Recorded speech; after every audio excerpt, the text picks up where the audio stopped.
La planification d'une mission de drone peut se faire en même temps sur la tablette et sur une tablette avec connexion Internet ou bien en téléchargeant un KML qu'on peut dessiner sur sa zone d'étude à partir de Google Earth.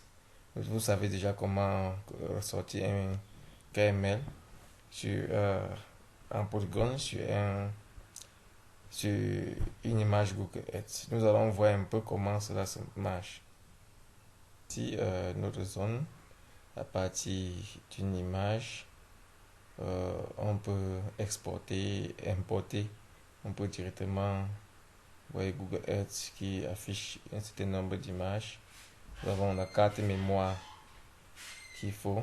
On a enregistré le fichier à l'intérieur et on a dessiné notre zone qu'on reconnaît bien sur Google Earth. On a enregistré dans la mémoire de l'appareil. On vient maintenant, on insère la carte et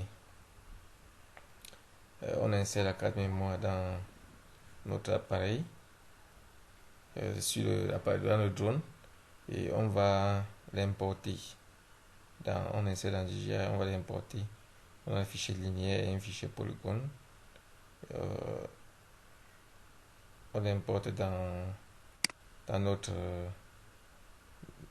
dossier, et on veut dossier linéaire et un polygone, on importe à partir de DJI dans la planification.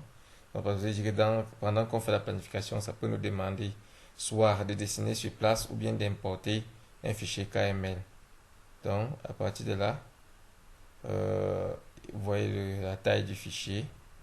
On peut lui demander de commencer. Donc, quand quelqu'un sur Start, ça nous ramène directement dans la zone d'étude. On peut éditer. On va éditer la zone. Vous allez voir. Vous voyez comment ça va. Maintenant, expansion, la distance. On peut étendre la distance. On peut réduire expansion de la distance. Donc, on peut réduire à gauche. On peut augmenter à droite. Vous voyez un peu. L'espace de départ n'est pas différent. Donc, on peut étendre l'espace pour couvrir. Vous voyez déjà, c'est un peu différent. On peut étendre et après avoir fini cela, on peut faire paramètres. Vous avez vu, on a coché qui doit retourner à la maison après avoir collecté les données. Et après ça, on fait les paramètres de recouvrement. Et on enregistre, on met un nom pour valider. Donc, ici maintenant, nous enregistrons aussi le polygone. Vous voyez, là-bas c'était le linéaire. Ici, ça permet d'avoir un plan de vol. Avec le polygone, ça permet d'avoir le plan de vol. Déjà, vous pouvez lui demander de circuler en faisant une main sur l'écran. Vous voyez déjà, vous changez l'orientation du plan de vol. Et aussi, on enregistre cela quand c'est fini. Merci beaucoup.